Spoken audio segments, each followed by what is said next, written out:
Hi Capricorn! Welcome back sa ating Tagalog Reading Channel. Ako ay si Abby at isa akong Intuitive Reader Capricorn Collective.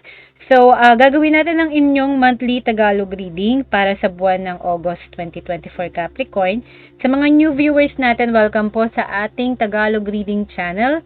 Sa mga current subscribers ng ating channel, maraming salamat. As always, sa inyong pagtangkilik ng mga monthly Tagalog readings nyo. Okay, so since this is collective reading, maaring mag-resonate to sa certain collective, and if it does not resonate with you, I will tap into your energy next time, collective Capricorn. Ang timestamp ng reading ngayon ay August 4, 2024 at 1:28 p.m. as of today. Alright? So, Capricorn Collective, isa-shuffle ko lang muna ang mga baraha in front of the camera. And I'll see you guys in few seconds, Collective Capricorn.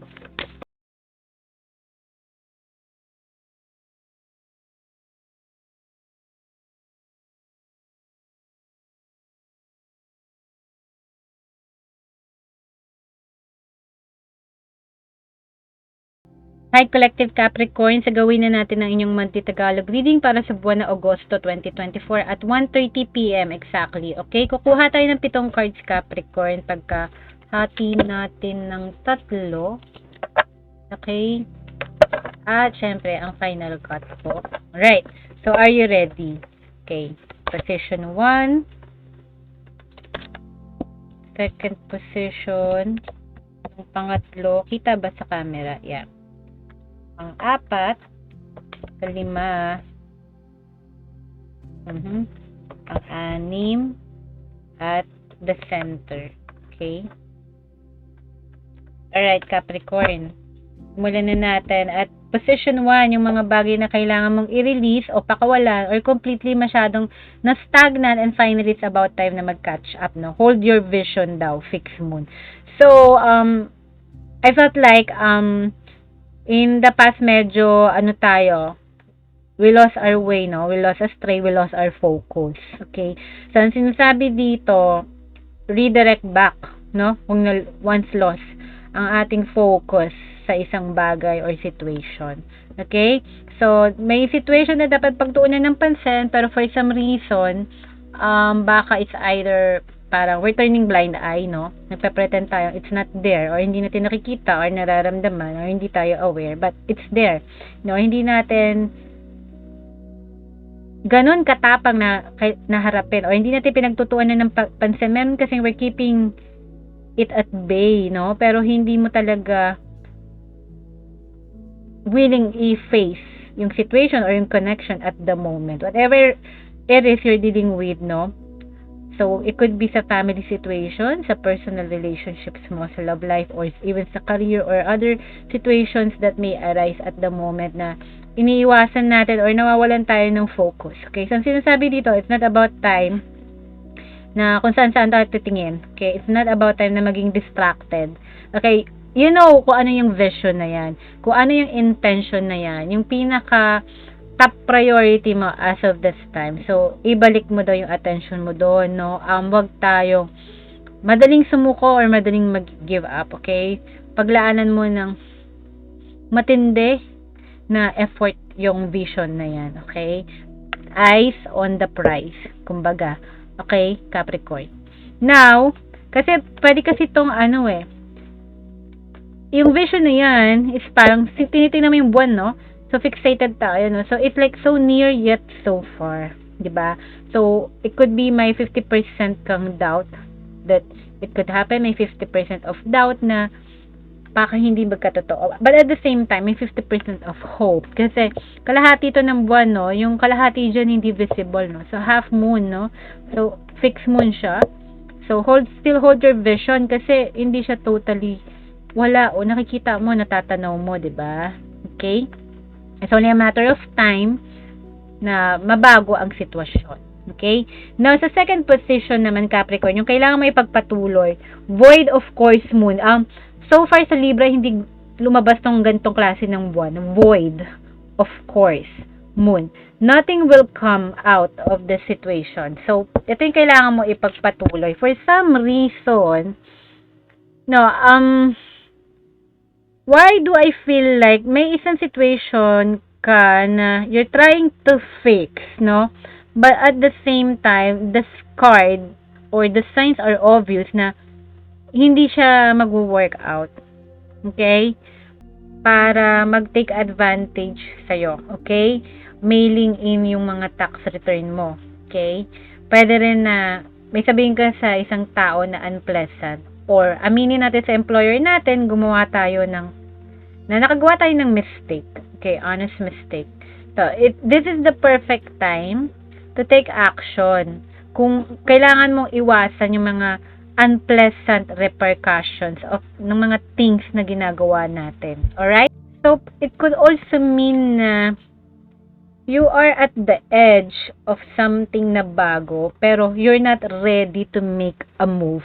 So, this is also a perfect time to not make any decisions yet. Okay? You can remove yourself, no? And just drift and dream while you are in that state. Okay?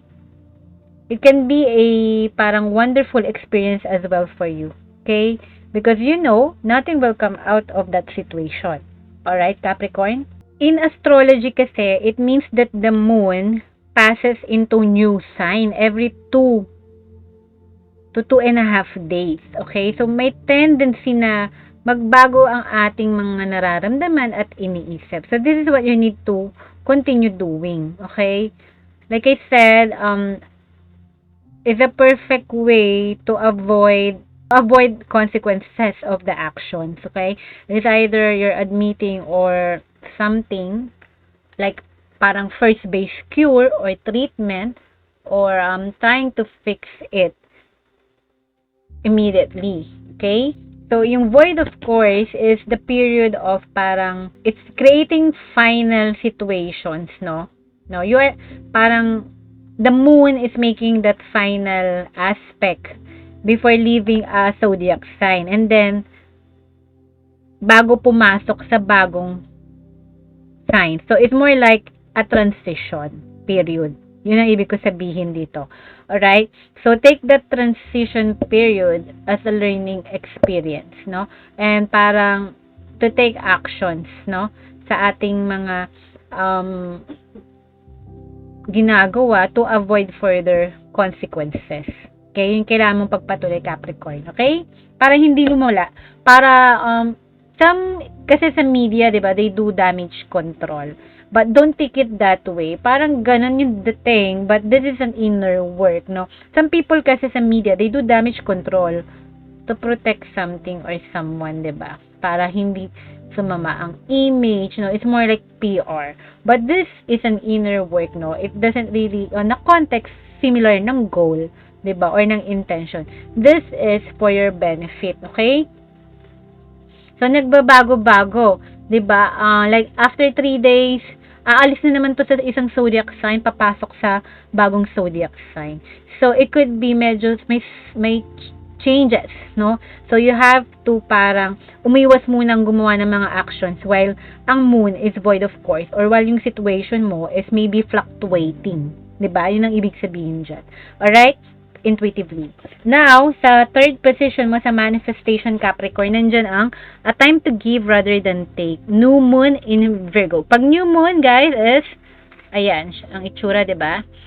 Okay, so may earth element like you, Capricorn, nandyan si Virgo. Alright? So, sa manifestation mo, be more like a giver for the next 3 to 6 months, Capricorn. Okay? Kung makita mo to, si Virgo, of course, is a maiden and new moon, no? So, ang buwan at new moon maaring nasa Virgo. Parang ganun ang ibig sabihin nito. And at this point, pag kinumbine mo ang new moon and Virgo, is more new beginnings and more earthly, diba? So, this is a perfect time, no? Sa mga manifestations mo this time na normally kasi, when we manifest, we desire something, we want to receive. Be ready to receive, di ba? But at the same time, Capricorn, there is this element of generosity energy sa manifestation mo that what you receive, you should give back. Okay? If you receive money, for example, you know how to give back. You can use that money if it's a lot of money na makatulong sa ibang tao. That's an example. And for love, kung may pumasok na pag-ibig sa'yo, you're receptive to it, but at the same time, you know how to, give back that loving energy sa yung partner. Okay? So, anything na gusto mong i-manifest, so be it sa health, wealth, abundance, love, success, sa career mo, or family life, dapat, whatever na manifest mo, is something din na ready mo ring pakawalan. Is something na ready mong pagkatiwala sa universe. If gusto natin ng love, pero takot tayo magmahal, then, hindi tayo fully open, 'di ba? Na magmahal, may resistance, then, yan kasi ang ma-attract mo. May resistance din yung partner mo sa'yo. That's an example. So, it's a time to give rather than take. Okay? Now, sa fourth position naman, Capricorn, nandito ang you are very close to achieving your goal, Gibbous Moon. Yung Gibbous Moon, napakalaki, napakaliwa. It's so near yet so far. Nandiyan na nga hold your vision. Di ba sinabi ko yun? Parang so near yet so far.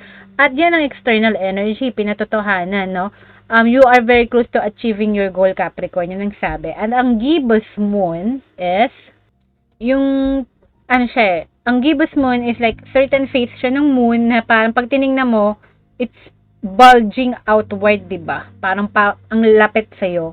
Okay? Pero hindi siya full. It's not full moon. Okay? So, it's more like parang more than half lighted. Sasabihin natin 3/4 ang liwanag, pero hindi siya full light. Hindi siya fully illuminated. So, it's like you are 70% already. Kumbaga, tapos in 25%, you have yet pa na ma-achieve, So, yun yung external energy mo. Diba? So, malapit ka na maging successful. Malapit mo nang makamta. Malapit ka mag-succeed. Okay? Whatever it is, pwede yung vision mo, pwede rin yung mga minamanifest mo, and pwede rin yung situation na sometimes inaalagaan natin para hindi mag-blow out of proportion. So, you're very close to achieving that goal. So, for the next 3 to 6 months, so like I said, it's not about time. Hindi tong time para sumuko ka. Hold your vision. Okay? Hold your ground. Stand your ground muna. Okay. Now, for the prosperity lies ahead, ito yung kailangan may bibigay sa sarili mo. Yes. You cannot make this up, New Moon in Taurus, so may earth element, So far, ang lumabas ngayon, nandiyan si Virgo, nandiyan si Taurus. Okay? So, may earth element talagang sumusupport sa'yo. Being a Capricorn, cardinal sign ka, nandiyan si Taurus and si Virgo as well. So, ang sinasabi dito magbe-benefit ka is may prosperity na nag-aantay sa'yo. So, I think pag na-conquer mo tong situation na to sa position 1, position 2, and yung mga manifestations and external energies mo, parang in alignment ka dyan, kung susundin mo, prosperity lies ahead for you on to the next 3 to 6 months to. So, whatever it is na nangangailangan ng prosperity or nag-expect ka ng prosperity na papasok sa buhay mo, kasi ang prosperity could not only be about, parang hindi lang pera pwede siya na abundance in general sa buhay mo na, overflowing. Okay? So, yan sinasabi natin pag prosperity. Pwedeng wealth, inheritance, pwede ring great sum of money, pwede ring successful na ang business is booming, pwede rin na ang career mo, successful ka, promotion, pwede ring level up, glow up din sa physical looks mo, prosperity, pwede rin sa life mo in general, everyone is in harmony and at peace. It could be anything. So, promising, yung kailangan mo ibigay sa sarili mo is ito. So, maniwala ka na deserve mo ng abundance, deserve mo ang success, deserve mo ang wealth, deserve mo ng perfect health. Okay, Capricorn? Now, sa new beginning mo, wow, Leo, may air element. New moon naman in Leo. So, ang sabi dito, sa new beginnings mo, confidence is your key to success. Okay? Kasi pag pumasok ang lion, 'di ba? Nasa jungle, ang king of the jungle, very confident siya na kanyang i-take down kahit sino dyan, 'di ba? Siya ang king of the jungle. So, walking confidently, yung aura mo is all about confidence to the next 3 to 6 months. Like I said, yung magbe-benefit ka sa confidence and yung naniniwala ka na kaya mong mag-bring in ng parang kasaganahan sa buhay mo. Okay?